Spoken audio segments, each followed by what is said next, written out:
கோபுரம் டிவி நேயர்களுக்கு இனிய வணக்கம்.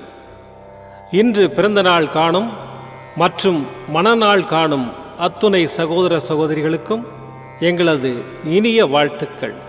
பாபாவின் ஆசிகளோடு பல்லாண்டு காலம் நீங்கள் எல்லா வளங்களும் செல்வங்களும் பெற்று நலமுடன் வாழ வாழ்த்துகிறோம். பாபா அழைக்கிறார். அவரின் பொன்மொழிகளை கேட்பதற்காக, நம் பிரச்சனைகளை தீர்த்து வைக்கும் அற்புதமான கூட்டு பிரார்த்தனை செய்வதற்காக, மேலும் மனம் ஒருநிலைப்படவும் மனம் அமைதி பெறவும் அற்புதமான தியானம் செய்யவும் பாபா அழைக்கிறார். பாபா நம் கரங்களை பிடித்து அழைத்து சென்று அற்புதம் நிகழ்த்தவிருக்கிறார். வாருங்கள், பாபாவின் பொன்மொழிகளை தரிசனம் செய்வோம். அன்பு குழந்தையே, நமக்கு எது தேவை, எது நல்லது என்பது அப்பாவுக்கு தெரியாதா? ஆகவே நமக்கு எதை அளிக்க வேண்டும், எதை அளிக்கக்கூடாது என்பதை அப்பாவே தீர்மானித்துக் கொள்வார். பாபா பக்தர்களின் ஒவ்வொரு செயலும், வாழ்க்கையின் ஒவ்வொரு நிகழ்ச்சியும் பாபாவினால் கவனிக்கப்பட்டும் உருவாக்கப்பட்டும் வருகிறது. பாபா தன்னிடம் பூரண சரணாகதி அடைந்த பக்தர்களிடம், உம்முடைய எல்லா பொறுப்புகளும் என்னுடையவை, உம்முடைய எல்லா காரியங்களையும் நானே முன்னின்று நடத்துகிறேன் என்று கூறியுள்ளார். பிரார்த்தனை நல்லதே, அது பக்தியை அதிகரிக்கச் செய்யும். ஆனால் நடந்த சம்பவங்களை எடுத்துக்கொண்டால், தன் பக்தனுக்கு எது நன்மையோ அதை மட்டுமே பாபா அளித்துள்ளார். பாபாவிடம் பூரண சரணாகதி அடையுங்கள், மற்றவைகளை பாபா பார்த்து கொள்வார். ஓம் ஸ்ரீ சாய்ராம். பாபாவின் அற்புதமான பொன்மொழிகளை தரிசனம் செய்தோம். அடுத்த நிகழ்வு கூட்டு பிரார்த்தனை. நம் மனநலன் சார்ந்த பிரச்சனைகளுக்காகவும், உடல் நலன் சார்ந்த பிரச்சனைகளுக்காகவும் மற்றும் நம் அனைத்து விதமான பிரச்சனைகளுக்காகவும் சாய்நாதரிடம் கூட்டு பிரார்த்தனை செய்வோம். வாருங்கள், இந்த அற்புதமான கூட்டு பிரார்த்தனையை செய்வோம். பிரார்த்தனாஷ்டகம். 8 பிரார்த்தனைகள். சாந்தமான மனம் கொண்ட சாயிநாதரே, அறிவின் சிகரமே, அன்புள்ளம் கொண்டவரே, கருணை கடலே, உண்மையின் இருப்பிடமே, மாயை என்னும் இருளை அகற்றுபவரே, ஜாதி மத பேதங்களுக்கு அப்பாற்பட்டவரே, எங்களின் புரிந்து கொள்ளும் திறமைக்கு அப்பாற்பட்டவரே, அன்பின் இருப்பிடமே, ஷீரடி வாழ் இறைவனே, என்னை காப்பாற்றும், என்னை காப்பாற்றும். ஞான சூரியனே, ஞானத்தை வழங்குபவரே, பக்தர்களின் மனங்களில் உலவிடும் பரமஹம்சரே, அனைத்து நன்மைகளுக்கும் காரணமானவரே, தங்களை சரணடைந்தவரை காப்பவரே, படைக்கும் தொழில் புரியும் பிரம்மாவும் காக்கும் கடவுளான விஷ்ணுவும் நீங்களே, 3 உலகங்களையும் யுகங்கள் முடிவில் தன்னுள் ஐக்கியமாக்கிக் கொள்ளும் ருத்திரனும் தாங்களே. நீங்கள் இல்லாத இடம் இந்த பூமியில் ஏது? எல்லாம் அறிந்த இறைவன் நீங்கள். எங்கள் எல்லோரின் இதயங்களிலும் வசிப்பவரும் நீங்களே. எனது எல்லா குற்றங்களையும் மன்னிக்க வேண்டும் என்று வேண்டி கேட்டுக்கொள்ளுகின்றேன். அலை அலையாய் தொடர்ந்து வரும் சந்தேகங்களையும் மனமயக்கங்களையும் போக்குவீராக. நீங்கள் கோமாதா, நான் பிறந்த இளங்கன்று. நீங்கள் சந்திரன், நான் சந்திரகாந்த கல். தங்கள் பாதங்கள் கங்கை நதி. பணிவுடன் இந்த தாசன் உங்கள் பாதங்களில் தலை வணங்குகிறேன். உங்கள் கைகளை என் தலைமீது வைத்து ஆசை கூறுங்கள். என் கவலைகளும் துன்பங்களும் பறந்தோடட்டும். இந்த கணு தங்களின் தாசன். இந்த 8 துதிகளையும் கூறி நான் உங்களை சாஷ்டாங்கமாக நமஸ்கரிக்கின்றேன். எனது பாவங்கள், துன்பங்கள் மற்றும் ஏழ்மை நிலை இவை யாவும் உடனடியாக விலகி ஓடட்டும். ஓம் சாய்ராம், ஓம் சாய்ராம், ஓம் சாய்ராம். அற்புதமாக கூட்டு பிரார்த்தனை செய்தோம். பாபா நம்முடைய கோரிக்கையை ஏற்று நிச்சயமாக நமக்கு அற்புதங்களை செய்வார் என்பது சத்தியம். இனி கண்களை மூடி பாபாவை மனதில் நிறுத்தி பாபாவின் அற்புதமான சக்தி வாய்ந்த மந்திரத்தை அனுபவிப்போம். சாயீஸ்வராய வித்மஹே सत्यदेवाय धीमहि तन्नः सर्वः प्रचोदयात्। साईश्वराय विद्महे सत्यदेवाय धीमहि तन्नः सर्वः प्रचोदयात्। साईश्वराय विद्महे सत्यदेवाय धीमहि तन्नः सर्वः प्रचोदयात्। साईश्वराय विद्महे सत्यदेवाय धीमहि तन्नः सर्वः प्रचोदयात्। साईश्वराय विद्महे सत्यदेवाय धीमहि तन्नः सर्वः प्रचोदयात्। साईश्वराय विद्महे सत्यदेवाय धीमहि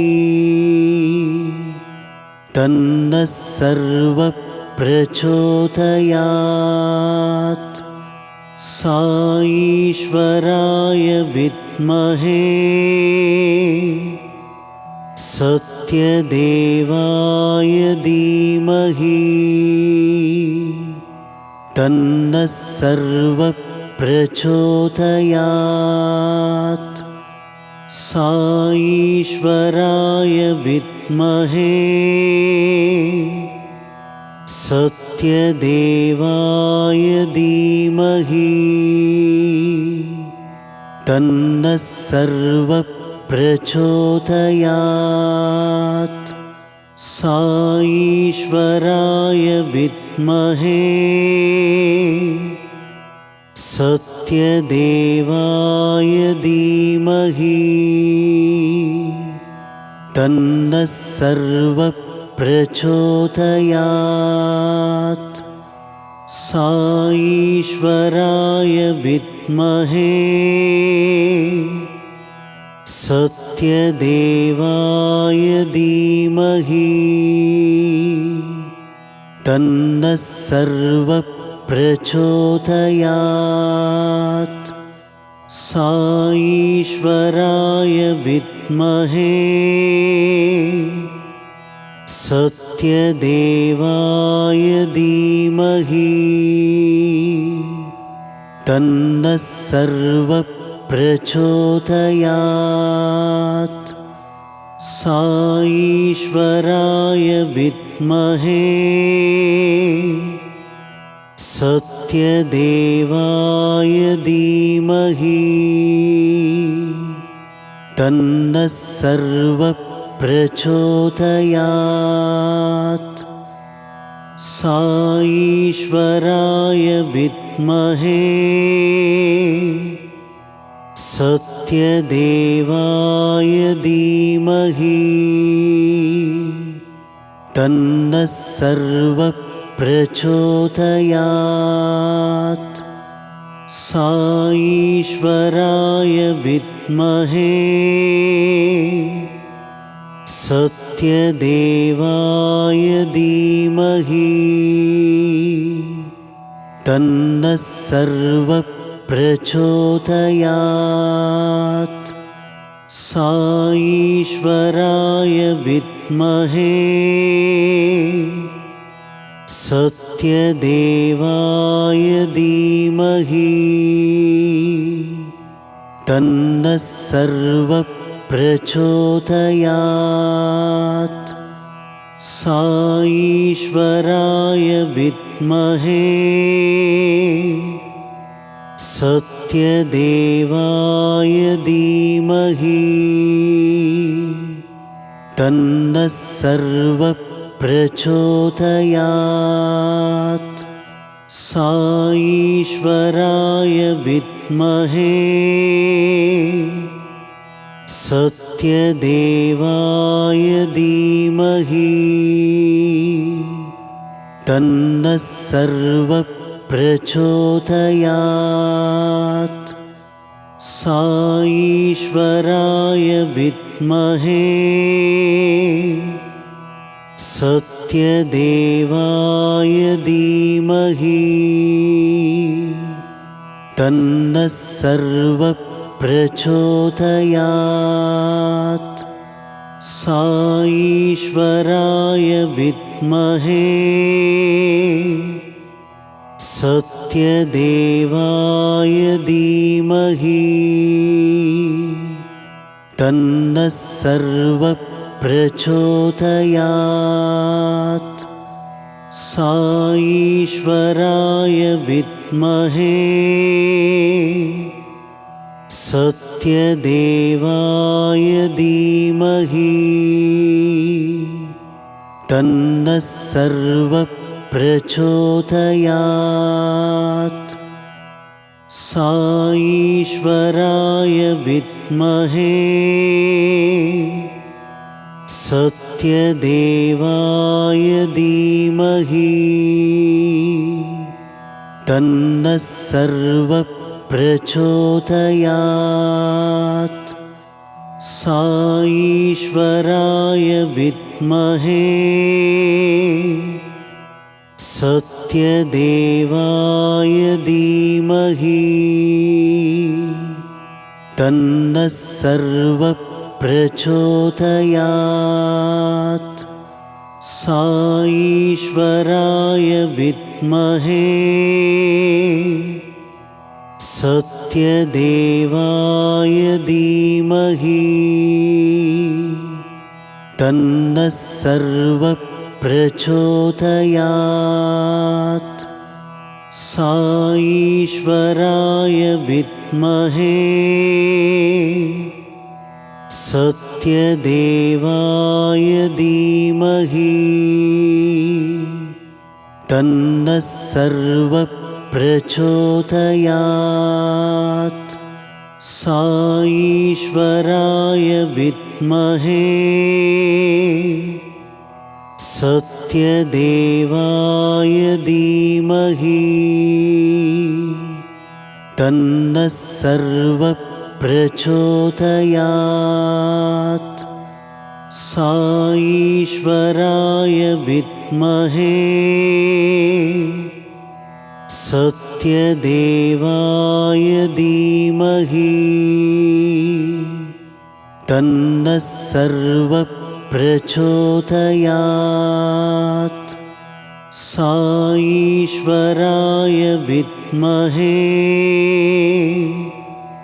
सत्यदेवाय धीमहि तन्नः सर्वः प्रचोदयात्।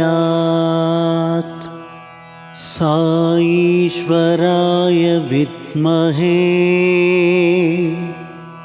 सत्यदेवाय धीमहि तन्नः सर्वः प्रचोदयात्। साईश्वराय विद्महे सत्यदेवाय धीमहि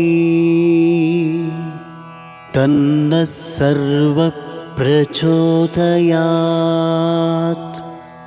साईश्वराय विद्महे सत्यदेवाय धीमहि तन्नः सर्वः प्रचोदयात्। साईश्वराय विद्महे सत्यदेवाय धीमहि तन्नः सर्वः प्रचोदयात्। साईश्वराय विद्महे सत्यदेवाय धीमहि तन्नः सर्वः प्रचोदयात्. மீண்டும் நாளை காலை இந்த அற்புதமான பாபா அழைக்கிறார் நிகழ்ச்சியில் சந்திப்போம். நன்றி, வணக்கம். விதம் விதமான பக்தி நிகழ்ச்சிகளை உங்களுக்காக தந்து கொண்டிருக்கிறது உங்கள் கோபுரம் டிவி. உங்களுக்கு பிடித்த நிகழ்ச்சிகளை லைக் செய்யுங்கள், உங்களுக்கு பிடித்த மாணவர்களுக்கு ஷேர் செய்யுங்கள். மேலும் சப்ஸ்கிரைப் செய்வதோடு மட்டுமல்லாது அருகில் இருக்கும் பெல் பட்டனை கிளிக் செய்து கோபுரம் டிவி நிகழ்ச்சிகளை உடனுக்குடன் தெரிந்து கொள்ளுங்கள். மற்றும் ஒரு மகிழ்ச்சியான செய்தி, கோபுரம் டிவி ஆப்பை கூகுள் பிளே ஸ்டோரில் ஃப்ரீ டவுன்லோட் செய்து கோபுரம் டிவி நிகழ்ச்சிகளை தொடர்ந்து கண்டுகளியுங்கள், பாருங்கள், ரசியுங்கள், பரவசமடையுங்கள். gopuramtv.com. பக்தி பக்திமயம்.